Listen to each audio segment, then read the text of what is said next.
क्या आप यीशु को दोस्त बनाना चाहते हो? क्या आप यीशु के साथ दोस्ती करना चाहते हो? हालेलुया। वचन कहता है कि यीशु पापियों के लिए आया और पापियों से क्या किया? प्रेम किया। इससे पहले जितनों ने आया, लिखा है कि वो सब चोर और डाकू और लुटेरे था। उसमें कोई जीवन नहीं था, उसमें कोई शक्ति नहीं था। कहता है यीशु कि मैं आया हूं कि मैं तुमको जीवन दूं। क्या दूं? पहले यीशु क्या करता है? पापियों से प्रेम करता है। यीशु पापियों से प्रेम करता है और प्रेम करके वो आपको बचाना चाहता है। हालेलुया। जब वो आपको बचाना चाहता है तो उसका वचन आज हमारे जीवन में क्या कहना चाहता है? यीशु हमारा एक अच्छा चरवाहा है। उसने कहा है कि वो मेरा क्या है? अच्छा चरवाहा है। वो हमारा अच्छा दोस्त है। जब हम उससे दोस्ती करते हैं तो अनंत जीवन हमारा होता है। हालेलुया। यीशु पापियों से क्यों प्रेम किया? इससे पहले लोग पापियों से नफरत करता था। फरीसी लोग पापियों से नफरत करता था, चुंगी लेने वालों से नफरत करता था। लेकिन यीशु आया और पापियों के बीच में बैठा और खाया और पिया। हालेलुया। आज से हजारों हजार साल पहले यीशु मसीह उस क्रूस के ऊपर जान दे दिया। देगा नहीं बल्कि दे दिया और हमें पाप से क्या कर दिया? आजाद किया। पापों को क्या किया? नाश किया। यीशु मसीह स्वर्ग छोड़कर जगत में इसलिए आया कि वो पापियों से क्या करे? प्रेम करे और पापों को हमारे जीवन से क्या करे? दूर करे, खत्म करे। हालेलुया। उसने खत्म कर दिया। कोई बहम करने का सवाल नहीं है। कोई सवाल नहीं उठता है कि यीशु ने हमारे पापों को उठा लिया। हालेलुया। वचन साफ कहता है कि जब यीशु क्रूस के ऊपर चढ़ा हुआ था तो वहां पर 7 वाणियां उसने कहे और अब जो आखिरी वाणी था उसने कहा क्या? कि पूरा हुआ। हालेलुया। सब कुछ पूरा हो गया। इसका मतलब मेरे प्रियो, आपके जीवन में जितने भी तकलीफें थे, जितने भी चिंताएं थी, जितने भी पीड़ा थी, जितने भी समस्या थी, यीशु मसीह ने इस क्रूस के ऊपर क्या कर दिया? पूरा किया, खत्म कर दिया। हालेलुया। अब पाप का आत्मा नहीं, अब पाप की प्रभुता हमारे ऊपर काम नहीं कर सकता। हालेलुया। अगर पाप काम करता है तो ये आपकी इजाजत के बिना कर नहीं सकता। ये आप इजाजत देते हो अपने जीवन में। हालेलुया। यीशु मसीह, जब सवाल उठता है कि यीशु मसीह जब पापियों के लिए जान दिया, हमें पाप से छुटकारा दे दिया, तो फिर लोग पाप क्यों कर रहे हैं? हालेलुया। लोग पाप क्यों कर रहे हैं? लोग झूठ क्यों बोल रहे हैं? लोग गुनाह क्यों कर रहे हैं? यीशु मसीह ने तो हजारों हजार साल पहले इस क्रूस के ऊपर गुनहगारों के लिए जान दे दिया, बीमारियों के लिए जान दे दिया, तो फिर भी आज लोग क्यों परेशान हैं? क्या कुछ अधूरा रह गया था? हेलो, सब सुन रहे हो? क्यों? यीशु मसीह हमारे गुनाहों को और हमारे सारी बीमारियों को उस कोरे के द्वारा, कितने कोरे खाए? बहन लोग बोलेंगे कितने कोरे खाए? कितना? 39। भाई लोग कितने खाए? सही बोल रहे हैं ना? ठीक है, तारीफ करो, सही बोल रहे हैं। परमेश्वर ने 39 कोरे खाए। आपके अंदर 39 बीमारियां हैं? नहीं है, लेकिन आपके लिए यीशु मसीह ने 39 बीमारियों के लिए क्रूस के ऊपर सैक्रिफाइस हुआ। वो जान दिया, खत्म किया। अब आपके ऊपर बीमारी का आत्मा नहीं है। अगर है, काम कर रहा है, तो आप उसको क्या करते हो? इजाजत देते हो। कहावत में लिखा है कि आ बैल और मुझको आ बैल मुझे इजाजत देते हैं। आ बैल मुझको मार, तो मारेगा। बैल के सामने खड़े हो जाओ, वो मारेगा। कहावत की तरह आ बैल मुझे मार, इसका मतलब हम इजाजत देते हैं बैल को, हमें इजाजत देते हैं परेशानी को, हमें इजाजत देते हैं बीमारी को। जब हम पाप के कंडीशन में होते हैं तब हम बीमार पड़ते हैं, हमेशा ख्याल करना। जब हम सामर्थ्य में भरे नहीं होते हैं तब हमारे जीवन में वो फेलियर काम करता है। यीशु मसीह के पास क्या आया था? शैतान आया था। कब आया था? जब वो 40 दिन फास्टिंग में से उठा और लिखा है कि यीशु को भूख लगा। क्या लगा? क्या लगा?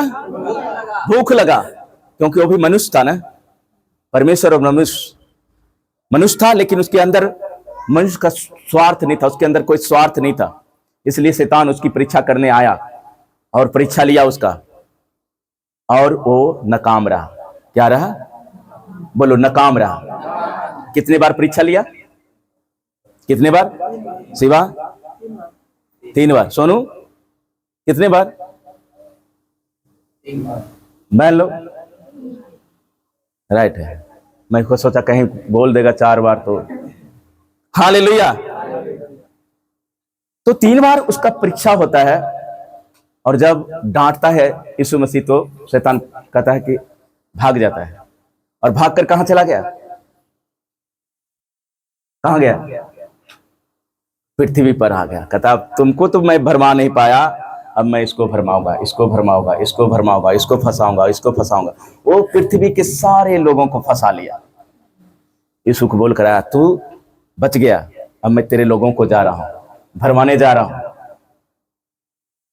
भरमाने जा रहा हूं। वो अभी भी भरमा रहा है। हम इजाजत देते हैं, वो आता है। बिना इजाजत का वो नहीं आएगा। हालेलुया। तो यीशु पापियों का मित्र कैसे बना? फरीसी लोग इसको देखकर बुरबुरा रहे थे, यीशु को देखकर, अरे ये पापियों के साथ बैठता है, उठता है, ये क्या कर रहा है? आइए मत्ती की किताब को देखें।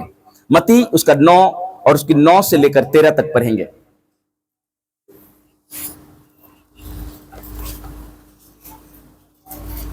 मत्ती की किताब उसका 9, उसकी 9 से 13 तक पढ़ेंगे।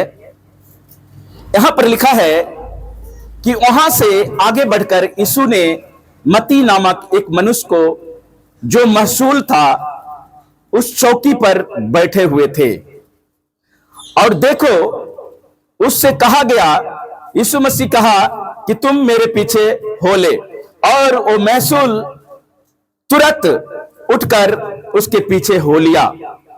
और जब वह घर में भोजन करने के लिए बैठा तो बहुत से महसूल लेने वाले और पापी आकर यीशु और उसके चेलों के साथ खाने बैठे। यह देखकर फरीसियों ने उसके चेलों से कहा, तुम्हारा गुरु महसूल लेने वालों और पापियों के साथ क्यों खाता है? यह सुनकर यीशु ने उससे कहा, वैद्य भले चंगों के लिए नहीं परंतु बीमारों के लिए आवश्यक है। इसलिए तुम जाकर इसका अर्थ सीख लो। मैं बलिदान नहीं परंतु दया चाहता हूं, क्योंकि मैं धर्मियों को नहीं परंतु पापी को बुलाने आया हूं। बोलो हालेलुया, हालेलुया। किसको बुलाने? किसको बुलाने? आपको बुलाने आया है परमेश्वर। लिखा है जगत पाप से भरा हुआ है, मनुष्य पाप से भरा हुआ है, और परमेश्वर कहता है कि मैं पापियों को बुलाने आया। अगर आज लोगों को कह दो पापी, बहुत क्रोध होगा। अरे तुम मुझे पापी कहा? है पापी? असली चीज बता दो, अरे तू पापी है, तो गुस्सा हो जाता है। वही यहां पर एक धर्मगुरु था, फरीसी था। जब एक मनुष्य जब जो महसूल लेता था, महसूल लेने का मतलब होता है टैक्स लेने वाला, पैसा सूद पर देने वाला, और उसका 10 गुना ब्याज लेने वाला को महसूल कहते हैं। और महसूल बैठा हुआ था, तभी यीशु उसके पास से गुजरता है और उसको कहता है कि तू मेरे पीछे हो ले। महसूल का मतलब ही होता है पापी लोग, उसके अंदर पाप भरा रहता है, अत्याचार करता है, और यीशु मसीह पहले उसको कहता है कि तू मेरे पीछे हो ले। जब यीशु मसीह उसके पीछे होता है, तब वो व्यक्ति कहां जाता है? अपने घर में ले जाता है, और ले जाकर वहां पर महसूल लेने वाला इकट्ठा होता है, बहुत सारे लोग इकट्ठे होते हैं, और वहां पर धर्म गुरु भी होता है, जो अपने आप को धर्म गुरु कहता है, अपने आप को वो याजक कहता है। और वो वहां पर उसको देखकर एक चेले को कहता है, अरे तू इसको गुरु मानता है? ये तो पापियों के साथ खा रहा है, ये पापियों के साथ बैठ रहा है, उठ रहा है। हालेलुया। आप जान लो, जब ये बात यीशु मसीह ने सुना तब क्या कहा। कोई 12 और 13 को पढ़ दें। अगर पंजाबी में है किसी को तो पंजाबी पढ़ें, 12 और 13 पढ़ें इस आयत को, मत्ती 9 उसका 12 और 13।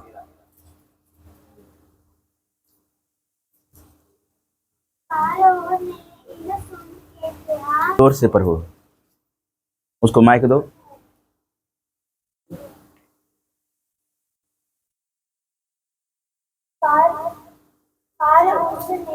पर उसने यह सुन के कहा, मेरे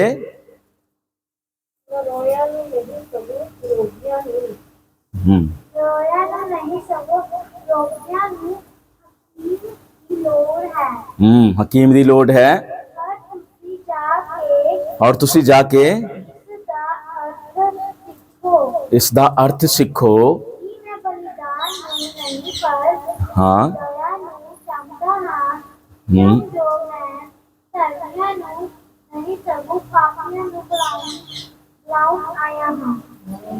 तारीफ करें कि परमेश्वर कहता है मैं बलिदान नहीं चाहता हूं। आज लोग क्या कर रहे हैं? बलिदान को चढ़ाएं, शायद हमारा पाप माफ हो जाए, शायद हमारा गुनाह माफ हो जाए। लेकिन परमेश्वर के वचन में लिखा हुआ है यहां पर कि उस फरीसियों को जब उसने कहा कि तेरे जो गुरु हैं, अपने आप को गुरु मानता है, ये तो पापियों के साथ बैठकर खाना खा रहा है, ये चुंगी लेने वालों के साथ बैठकर खाना खा रहा है। तभी यीशु मसीह कहता है सुनो, और इसका अर्थ आज समझ के जाना कि डॉक्टर किसके लिए है? किसके लिए? बीमारों के लिए डॉक्टर है, भले चंगों के लिए नहीं है। हालेलुया। परमेश्वर के वचन में लिखा है कि वो बीमारों के लिए आया। हालेलुया। वो बीमारों के लिए, दूसरा माइक देना कल, वो बीमारों के लिए आया, अच्छे भलों के लिए नहीं आया। इसलिए कहता है कि जाकर तुम इसका अर्थ सीख लो कि मैं बलिदान नहीं चाहता। मेरे प्रियो, परमेश्वर बलिदान नहीं चाहता। परमेश्वर यह नहीं चाहता कि आप उसको जाकर बलिदान चढ़ाओ जैसे संसार चढ़ा रहा है। हालेलुया। परमेश्वर चाहता है कि आप के ऊपर दया हो। हालेलुया। क्या हो? दया हो। पानी देना। हमारे ऊपर ध्यान दिया, हमारे ऊपर चित्त लगाया। क्यों? परमेश्वर हमारे मां के गर्भ में ही हमारा चुनाव किया। हालेलुया। हमारे लिए इंतजाम किया। आज अगर आप यहां बैठे हैं तो ये परमेश्वर की प्लानिंग है, ये आपकी योजना नहीं है। आप जो यहां बैठे हैं ये आपकी योजना नहीं है, ये परमेश्वर की योजना है। हालेलुया। इसलिए परमेश्वर का वचन कहता है कि परमेश्वर पापियों के लिए आया, परमेश्वर धर्मियों के लिए नहीं आया, परमेश्वर पापियों की सुनता है। कई बार बाइबल गवाह है कि उसने पापियों को क्या किया? माफ किया। पापों को जो व्यक्ति आते थे, एक स्त्री आई जो व्यभिचार में पकड़ी गई थी। देखो दुनिया कैसा है। एक स्त्री को जब यीशु मसीह के पास लाता है, जो कुकर्म में पकड़ी गई, और उसको दोष लगाने के लिए, उसको मारने के लिए, उसको पथराव करने के लिए लोग इकट्ठा होकर यीशु मसीह के पास आया। बोलता है कि तू बता, मूसा के व्यवस्था में लिखा है कि जो कुकर्म में पकड़ा जाए उसको पथराव करके क्या किया जाए? मार दिया जाए। तू इसके विषय में क्या कहता है? परमेश्वर ने वहां भी उस स्त्री को क्या किया? बचाया। क्यों? क्योंकि वो दंड देने के लिए नहीं, बल्कि वो दंड से हमें आजाद करने के लिए, हमें छुटकारा देने के लिए वो स्वर्ग को छोड़कर आया। हालेलुया। वो आपके ऊपर दया करने आया, आपके बलिदान को लेने के लिए नहीं कि आप परमेश्वर को दोगे तो परमेश्वर आपको ज्यादा खुश होगा आपसे। ज्यादा अनुग्रह करेगा। जैसे आज इस संसार में हो रहा है, लोग कहते हैं कि मैं ज्यादा बलिदान चढ़ाऊंगा, ज्यादा परमेश्वर खुश होगा, ज्यादा लंगर लगा दूंगा तो ज्यादा ज्यादा परमेश्वर हमारा खुश हो जाएगा। लेकिन परमेश्वर कहता है कि मैं बलिदान को नहीं चाहता हूं, मैं क्या चाहता हूं? दया को चाहता हूं। क्यों? परमेश्वर दया करने वाला परमेश्वर है। परमेश्वर आपके ऊपर दया करेगा, परमेश्वर आपके ऊपर अनुग्रह करेगा। तो आपको करना क्या है? उसकी दया के लिए क्या करना पड़ेगा? परमेश्वर ने तो आपको माफ कर दिया, परमेश्वर ने तो आपको छुड़ा लिया है, तो अब आपको क्या करना पड़ेगा? आपको परमेश्वर के साथ संपर्क में आना पड़ेगा। हालेलुया! परमेश्वर में आपको प्रार्थना करना पड़ेगा, आपको परमेश्वर में बढ़ना पड़ेगा। आप जब परमेश्वर में बढ़ोगे, जब आप परमेश्वर में प्रार्थना करोगे, परमेश्वर आपके लेवल को हाई करेगा, फिर भरमाने वाला आपके पास नहीं आएगा। हालेलुया! अगर आप आजादी चाहते हो, अगर आप चाहते हो कि मैं हमेशा के लिए शैतान को सिर को कुचलते रहूं, तो वो है एक ही चीज, वो है परमेश्वर की सामर्थ। और वो सामर्थ ऐसे नहीं आता है। वो सामर्थ कैसे आता है? वो सामर्थ प्रार्थना से आता है, वो सामर्थ उपवास से आता है। हालेलुया! जब आप प्रार्थना करोगे, हालेलुया! कौन कौन प्रार्थना करते हो? मैं नाइट प्रेयर शुरू करने जा रहा हूं 12 से लेकर 3 बजे रात तक, ठीक है ना? 2 दिन होगा वो नाइट प्रेयर, 12 से 3, और वो मैं शुरू करने वाला हूं पहले तो बुधवार रात को और दूसरा शुक्रवार रात को, 2 दिन, ठीक है ना? उस दिन तो हमारा ऑनलाइन प्रेयर भी होगा 9 से 10, ठीक है ना? और उसी रात को जब आप आओगे तो उसी रात 12 से लेकर 3 बजे तक हम यहीं पर बैठकर प्रार्थना करेंगे। हालेलुया! जो कोई आना चाहते हो, किसी को रोक नहीं है, क्योंकि हम वो चिल्ला चिल्ला कर प्रार्थना नहीं करेंगे, वो परमेश्वर से हम गुप्त प्रार्थना करेंगे। लिखा है कि जो कोई गुप्त मांगता है, पिता उसे गुप्त में देता है। हालेलुया! कभी आपने गुप्त में नहीं मांगा तो मांगना, रात में आकर 12 से 3 घुटने टेकना, मुंह के बल गिर जाना परमेश्वर के सामने, और परमेश्वर आपको उठाकर आपको दर्शन दिखाएगा। परमेश्वर ने अब्राहम को दिखा रहा था, अब्राहम तू बाहर निकल और अपनी आंखें उठाकर देख, जहां तक तेरा नजर जाता है वो सब तेरा है। हालेलुया! क्या वो मेरा परमेश्वर नहीं है? किसका? आपका परमेश्वर है। हाथों को उठा कहो, वही मेरा परमेश्वर है।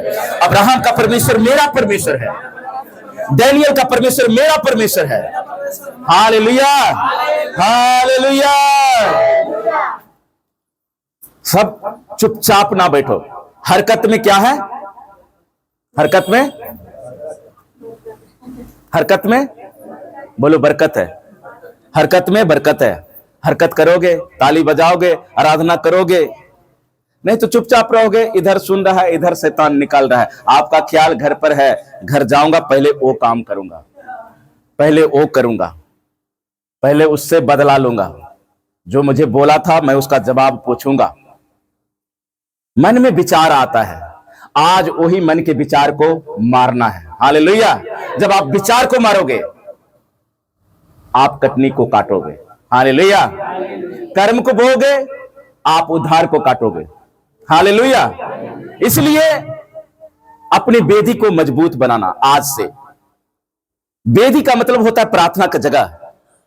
जब आप प्रार्थना में आओगे, परमेश्वर वहां आपके लिए उपस्थिति होगा। लिखा है कि जब तुम यहां प्रार्थना करेगा, वो यीशु मसीह हमारे लिए स्वर्ग में प्रार्थना करेगा पिता के सामने। हालेलुया! प्रार्थना का उत्तर तभी मिलता है जब यहां वेदी लगाते हैं। परमेश्वर यीशु मसीह के सामने वेदी लगाता है, यीशु मसीह पिता के सामने विनती करता है, पिता वो प्रार्थना कर रहा है, उसको सुनकर उत्तर दे दे, उत्तर देता है। हालेलुया! तो लगाना क्या है? परमेश्वर के सामने आकर वेदी को लगाना है। जब आप वेदी को लगाओगे, जब आप परमेश्वर के संपर्क में आओगे, लिखा है कि आपके जीवन से शैतान का वेदी नष्ट होगा। खत्म करोगे उसकी वेदी को, तोड़ोगे उसको वेदी को। वो जैसे बीमार करता है, कहां से आता है बीमारी? आपने वेदी नहीं लगाया है, आपने कहीं प्रार्थना नहीं किया है, आपने कहीं उपवास नहीं किया है, आपने कहीं न कहीं परमेश्वर को थोड़ा समझा है। परमेश्वर हमारा थोड़ा समझने वाला नहीं है, परमेश्वर हमें संपूर्ण रीति से छुटकारा देता है। तेरी मौत मुझको देती जीवन है, तेरी मौत मुझको देती जीवन है,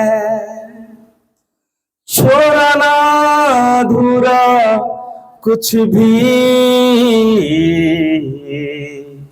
यीशु जी, यीशु जी, यीशु जी, करा मैं करा बंदगी तेरी। हालेलुया। जब आप उसको बंदगी करोगे तब जो टूटा हुआ बेदी है वो ठीक हो जाता है। अगर आप प्रार्थना करते हो तो आपके परिवार के अंदर भी बेदी लग जाता है। हालेलुया। आपके परिवार के अंदर बेदी लगता है, आपके जीवन में बेदी लगता है, और शैतान अपने आप वो चला जाता है, कहता है यहां मेरा कोई काम नहीं है। हालेलुया। इसलिए बेदी लगाना जरूरी है। और प्रार्थना की बेदी हमारे जीवन में कैसे लगेगा? वो दो तरीका है। आज मैं दो तरीका बताऊंगा, वो दो तरीका को अपने जीवन में आज से लागू कर लेना बहुत जरूरी है। दो तरीका, एक मसीह जीवन में, व्यक्तिगत जीवन में ये जरूरी है। अगर ये नहीं है तो बेदी नहीं लगेगा, वो टूटेगा, बार बार टूटेगा, बार बार टूटेगा। हालेलुया। पहला चीज है पवित्र आत्मा। हालेलुया। पवित्र आत्मा।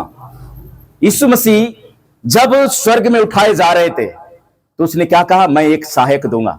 हालेलुया। क्या दूंगा? सहायक का मतलब मददगार। एक तरह से पवित्र आत्मा तो है, लेकिन एक हम और चीज कह सकते हैं कि वो मददगार। हालेलुया। अगर आप आज अभी तक जो काम करना चाहते थे नहीं कर सका तो आज उस सहायक को अपने आगे रखेंगे। सहायक पवित्र आत्मा जी, मैं तुझे आगे रखता हूं। जो मैंने काम करने को सोच रहा था वो नहीं हुआ, क्योंकि उसने हमें अपने मर्जी को रखा था। आज पवित्र आत्मा मैं तेरी मर्जी को रखता हूं, वो काम को क्या कर? पूरा कर। हालेलुया। पवित्र आत्मा क्या करेगा? आपको सिखाएगा। पवित्र आत्मा, आप इतने दिन से घर लेने को सोच रहे, नहीं लिया, इसका मतलब पवित्र आत्मा को आपने कहा नहीं। इतने दिन से आपने अच्छे नौकरी की चाह में रखा और नहीं मिला, क्योंकि आपने पवित्र आत्मा को अगुवा नहीं माना। हालेलुया। आप ब्लेसिंग जीवन में चाह रहे थे लेकिन ब्लेसिंग नहीं मिला, क्योंकि आपने पवित्र आत्मा को अगुवा नहीं बनाया। आज से क्या करना है? पवित्र आत्मा को अगुवा बनाना है। वो लिखा है कि वो हमारा अगुवा है, वो हमारा सपोर्टर है। हालेलुया। जब हम सपोर्टर को, जो हमारा सपोर्ट करता है, जब उसको हम आगे रखते हैं, चाहे बीमारी में हो, चाहे चिंता में हो, चाहे किसी भी परेशानी में हो, जब उसको आगे करते हो तो पवित्र आत्मा आपको क्या करेगा? आजाद करेगा। तारीफ करेगा। हालेलुया। वो क्या करेगा? आजाद करेगा। पहला पॉइंट है कि आप जब यीशु मसीह जब पापियों का उद्धार किया तो आप उद्धार पाके क्या करोगे? आपको क्या करना चाहिए? यीशु मसीह ने पापियों से प्रेम किया तो हमें क्या करना चाहिए? क्या करना चाहिए? प्रार्थना करना चाहिए, प्रेम करना चाहिए। वचन में लिखा है कि तुम अपने पड़ोसी से क्या कर? किसके समान? अपने समान। अपने समान प्रेम कर। हालेलुया। हालेलुया। अपने समान प्रेम कर।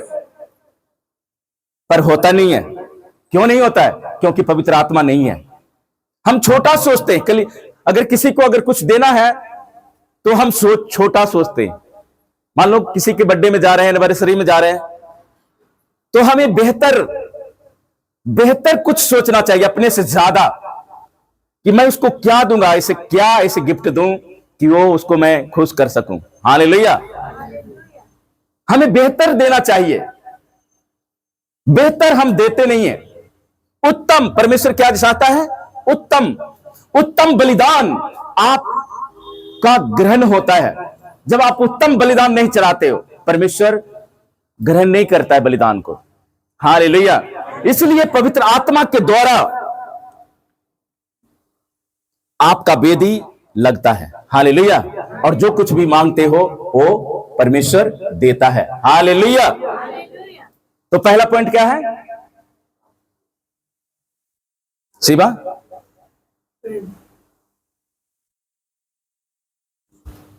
खड़ा कर दूंगा मैं। पहला पॉइंट हाँ, उसको बोलो पवित्र आत्मा। बहन लोग बोलो पवित्र आत्मा। जोर से बोलो, जोर से बोलो। हाँ, आज गाना गा रहा था, आ पवित्र आत्मा, आ पवित्र आत्मा मेरे दिल में आ। उठो, इधर आ, इधर आ, 2 लाइन गा के सुना जल्दी से। पवित्र आत्मा मेरे दिल में आ, पवित्र आत्मा मेरे दिल में आ, मेरे जीवन को तू ही चला, मेरे जीवन को तू ही चला। तारीफ करें। पवित्र आत्मा क्यों आएगा? किसको चलाने? मैं इसलिए गाने बोला था। पवित्र आत्मा जब आता है तो पहले किसको चलाता है? जीवन में ही गड़बड़ी होता है ना, सारा कुछ जीवन में गड़बड़ी होता है। इसलिए पवित्र आत्मा पहले जीवन को चलाना चाहता है, नियंत्रण करना चाहता है। जब पवित्र आत्मा को आप अपने जीवन को सौंपोगे तो पहले आपको जीवन को एकदम कंट्रोल करके चलाएगा। हालेलुया। पता है, पहले जमाने में जब टीवी खरीदता था तो उसके साथ स्टेबलाइजर लगाना पड़ता था। सभी को पता है ना, पुराने समय में, आज से लगभग सोच लो 10 साल पहले, अभी भी किसी में टीवी में स्टेबलाइजर लगता है ना। पहले समय में बिना स्टेबलाइजर का टीवी चला नहीं सकते थे। क्यों? पता क्यों?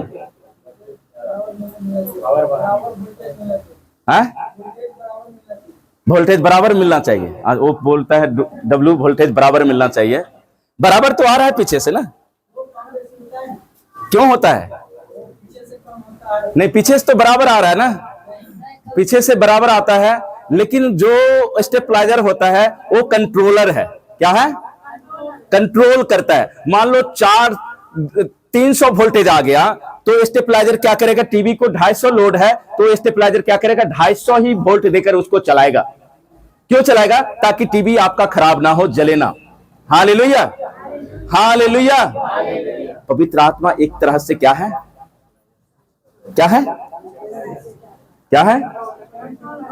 स्टेबलाइजर। बोलो, स्टेबलाइजर। जब उसको अपने शरीर में लागू करोगे स्टेबलाइजर को, वो आपको कंट्रोल करेगा। इधर जाओगे कंट्रोल करके इधर ले आएगा। Hallelujah, hallelujah. वो कंट्रोलर बनेगा। पवित्र आत्मा को जब आप अपने अंदर लोगे तो पहले तो है वो आपके जीवन में काम करेगा और वो आपका क्या करेगा? कंट्रोल करेगा। Hallelujah, hallelujah. अब यीशु मसीह नहीं आएगा, तू पाप कर रहा है, मैं तेरे लिए फिर से जान दूंगा, फिर से जान दूंगा। अगर बस में होता तो बहन लोग बोलते, यीशु मसीह तू मेरे लिए अभी मेरे ये बीमारी चल रहा है, तू मेरे लिए ये जान दे दे, फिर से जान दे, फिर से तो कोरे खा। हालेलुया। पर ऐसा होगा नहीं। अब काम पहले यीशु मसीह करके गया, अब पवित्र आत्मा काम करेगा। हालेलुया। पवित्र आत्मा को काम करने दो, पवित्र आत्मा को नियंत्रण करने दो। पवित्र आत्मा आपके जीवन में जब आएगा वो आपका कंट्रोलर बनेगा।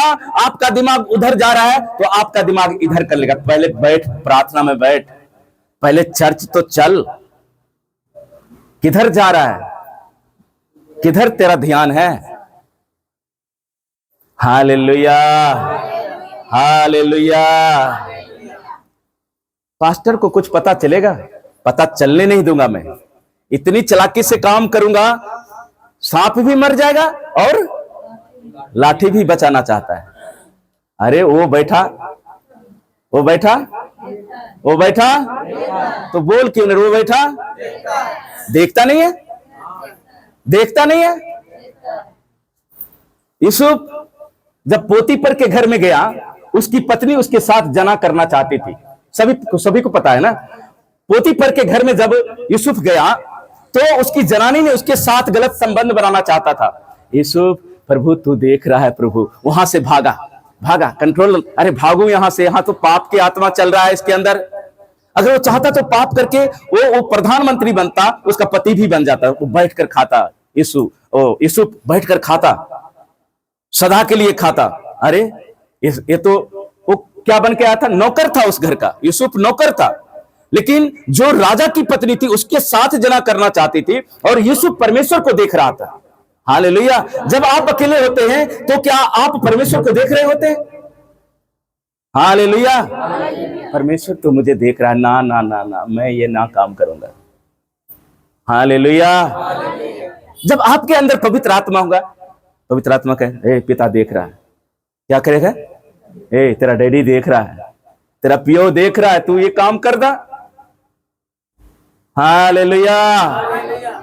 अच्छा, अकेला कौन देखेगा? चल करते थे, कर लेते हैं ये काम। यीशु मसीह जिसको हमें आंखें दिया है ना, आंखें दिया है ना, बहन लोग और सुंदर हो जाती है एब्रो बनाकर, हमारे परिवार में, है ना। परमेश्वर ने एब्रो दिया। भाई लोग बनाते हो एब्रो? नहीं बनाते। कहता है शिवा, कहता है मेरे शादी होगा तब बनाऊंगा। हालेलुया। परमेश्वर ने इतना सुंदर बनाया है, और भी सुंदर हो जाते हैं। तो पवित्र आत्मा को क्या करने दो? दिल पर राज करने दो। पहला तरीका पवित्र आत्मा। क्यों? यीशु मसीह पापियों से प्रेम किया।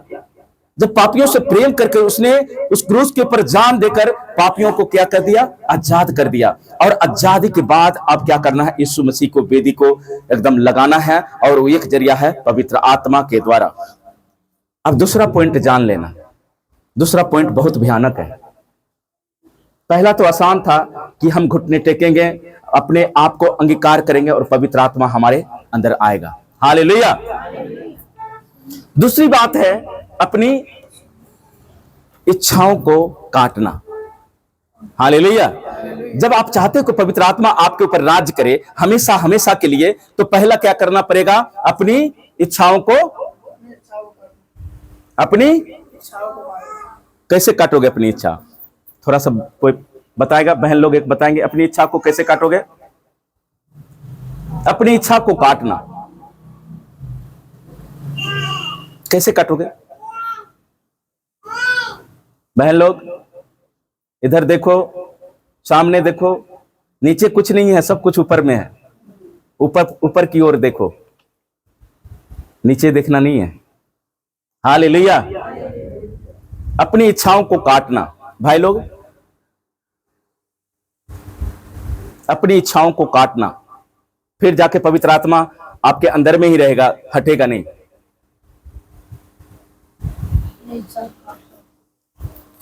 हालेलुया। मालिक बुला लिया जी एतवार को भी। कपड़े बड़ा हो गया ही, धोना सीगा।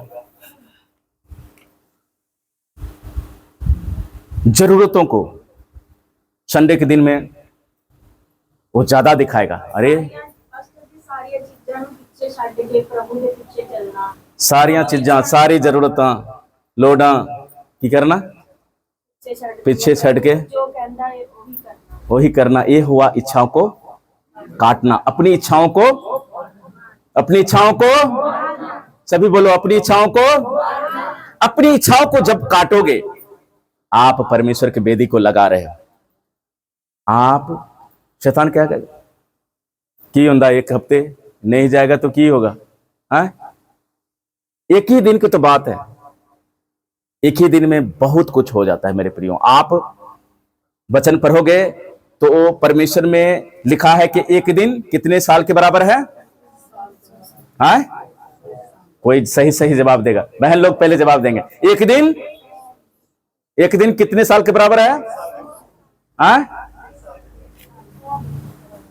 सही सही उत्तर दो। एक दिन, ओ गुड्डू के लिए ताली बजाओ।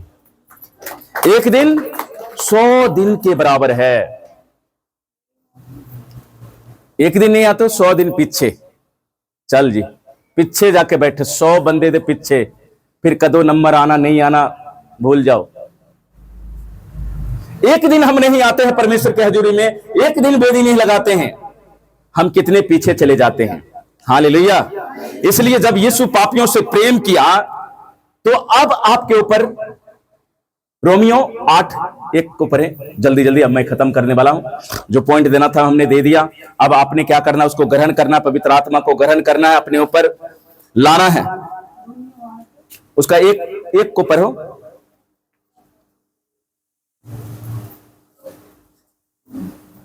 अतः अब जो यीशु मसीह में है, अतः अब जो यीशु मसीह में है, उन पर दंड की आज्ञा नहीं, ओ जीसस, क्योंकि वे शरीर के अनुसार नहीं, हाँ, वरन आत्मा के अनुसार चलते हैं। किसके अनुसार? किसके अनुसार? बोलो, आत्मा के अनुसार। अब जो मसीह यीशु में है, उस पर दंड की आज्ञा नहीं है। आपको सजा मिलेगा नहीं। यीशु मसीह ने उस सजा को क्या कर दिया? सदा के लिए खत्म कर दिया। आप फ्री हो। जब उसने सजा को खत्म कर दिया, तो क्या आपको सजा मिल सकता है? हालेलुया। जो यीशु मसीह में है, उस पर दंड की आज्ञा नहीं। नीचे पढ़ो। क्योंकि जीवन की आत्मा की व्यवस्था ने मसीह यीशु में मुझे पाप की और मृत्यु की व्यवस्था से स्वतंत्र कर दिया। ओ हालेलुया। क्या कर दिया? आपको व्यवस्था से भी स्वतंत्र कर दिया, संसार के नियम से भी खत्म कर दिया। अब आपके ऊपर कोई व्यवस्था लागू नहीं करता, बल्कि परमेश्वर आपको स्वतंत्र किया है। इसलिए आपके ऊपर अब कोई भी दंड की आज्ञा काम नहीं करेगा। ना बीमारी दंड देगा, ना चिंताएं आपको खाएगा, कुछ भी नहीं। इसलिए रोमियो 8:26 को पढ़े। यहां क्या लिखा हुआ? 26। इसी रीति से आत्मा भी हमारी दुर्बलता में सहायता करता है। आत्मा भी हमारी दुर्बलता में सहायता करता है, क्योंकि हम नहीं जानते कि प्रार्थना किस रीति से करनी है। आत्मा आप ही ऐसी आहे भर भर के जो बयान से बाहर है, हमारे लिए विनती करता है। हमारे लिए क्या करता है? विनती करता है।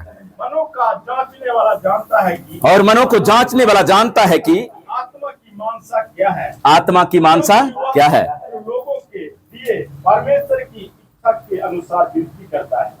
बोलो हालेलुया, हालेलुया। क्या करता है? विनती करता है। कौन? हमारे लिए यीशु मसीह पिता के सामने विनती करता है। जब आप निर्बलता के हालत में, दुर्बलता के हालत में, और आप बीमारी के हालत में जब आप प्रार्थना करोगे, तो लिखा है यहां सहायता करता है। कौन? पहला पॉइंट वाला, पवित्र आत्मा। हालेलुया। क्या करेगा? वो सहायता करेगा आपको। और हमें पता नहीं है कि कैसे प्रार्थना करना है। आप खाली हालेलुया बोलो ना 1 घंटा, हालेलुया हालेलुया हालेलुया, 1 घंटा हो जाएगा ना, शरीर से बाहर। अब पवित्र आत्मा अंदर, पवित्र आत्मा अंदर और शरीर बाहर। प्रार्थना में जब तक आप शरीर से बाहर नहीं जाते हो, ब्लेसिंग आप पाओगे नहीं।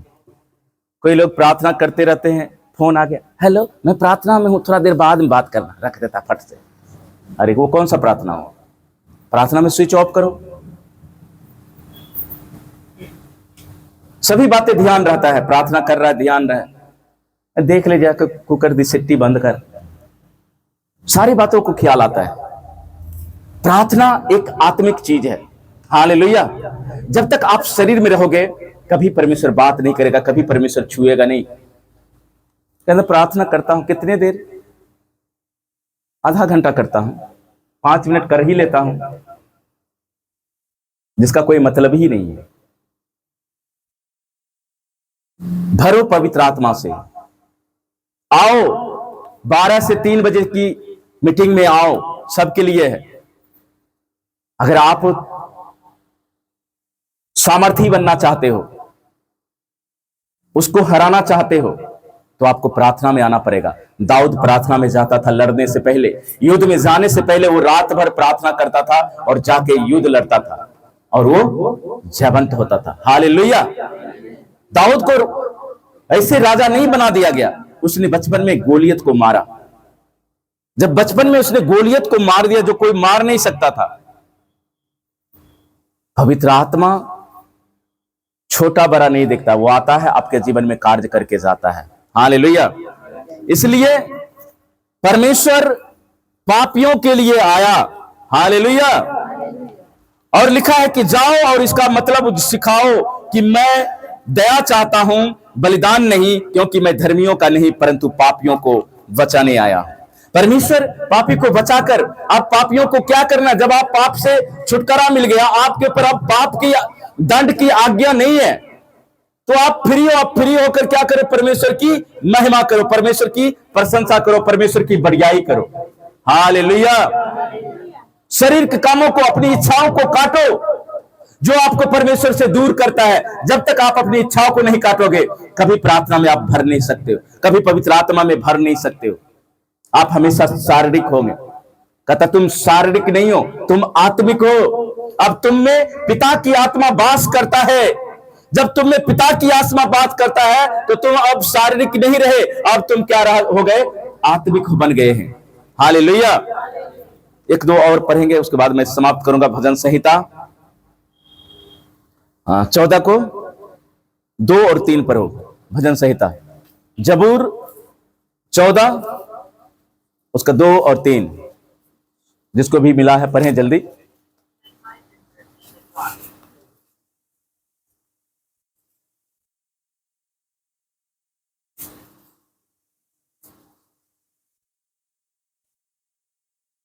परमेश्वर ने स्वर्ग में से मनुष्यों पर दृष्टि की है कि देखे कि कोई बुद्धिमान, कोई परमेश्वर की खोजी है या नहीं। 3 पढ़ो। वे सब के सब भटक गए, वे सब के सब भटक गए, वे सब भ्रष्ट हो गए, कोई सुकर्मी नहीं, कोई भी सुकर्मी नहीं, एक भी नहीं। हालेलुया। इसलिए यीशु मसीह को आना पड़ा। यहां पर दाऊद भजनकार कहता है कि परमेश्वर ने कहां से दृष्टि किया, स्वर्ग से दृष्टि किया। क्या आप जान लो कि परमेश्वर की आंखें हैं, आपको देख रहा है। हालेलुया। यहां दाऊद गवाह है कि परमेश्वर देख रहा है पृथ्वी के लोगों को, और वो देखता है कि कोई बुद्धिमान नहीं, कोई परमेश्वर को खोजी नहीं है। सब के सब भटक गए हैं और सब भ्रष्ट हो गए हैं, कोई सुकर्मी नहीं, एक भी नहीं। मतलब एक भी परमेश्वर को खोजने वाला नहीं है, एक भी धर्मी लोग नहीं है। भजन संहिता 86 का 15 के ऊपर हो।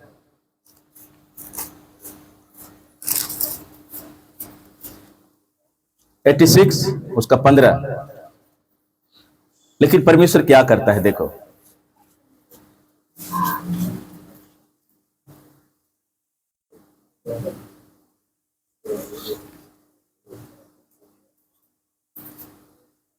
परंतु प्रभु तू दयालु और अनुग्रहकारी परमेश्वर है। प्रभु तू दयालु और अनुग्रहकारी परमेश्वर है। तू विलंब से कोप करने वाला, तू विलंब से कोप करने वाला और अति करुणामय है। बोलो हालेलुया। हालेलुया। परमेश्वर क्या है, अति करुणामय परमेश्वर। अति करुणामय का मतलब वो आप चाहे किसी भी कंडीशन में पाप कर लिए, कोई बात नहीं, परमेश्वर आपके ऊपर अनुग्रह करेगा, दया करेगा, लेकिन बार बार नहीं, आपको माफी मांगना पड़ेगा। हालेलुया। परमेश्वर अति करुणामय परमेश्वर है। आपने उराहों के पुत्र को कहानी को देखा होगा कि कैसे परमेश्वर ने प्रेम किया। उसने पिता से अलग हो गया, लेकिन पिता, उसका स्वभाव पिता का था। दंड देने का उसके अंदर कोई स्वभाव नहीं था। पुत्र ने पिता को तिरस्कार किया और वो अपना संपत्ति लेकर भाग गया और ऐसो आराम में खत्म किया। और पिता इधर क्या कर रहा था, इंतजार कर रहा था, बाहें फैलाकर बाट जल रहा था। रोज घर से निकल कर देखता था, आ रहा है, आ रहा है। आपका भी परमेश्वर इंतजार करता है। हालेलुया। अपने स्थानों पे खड़े हो जाएं। पिता आपका इंतजार करता है मेरे प्रियो। वो दयालु है, वो तरस से भरा परमेश्वर है, वो करुणा करने वाला, वो दया करने वाला परमेश्वर है।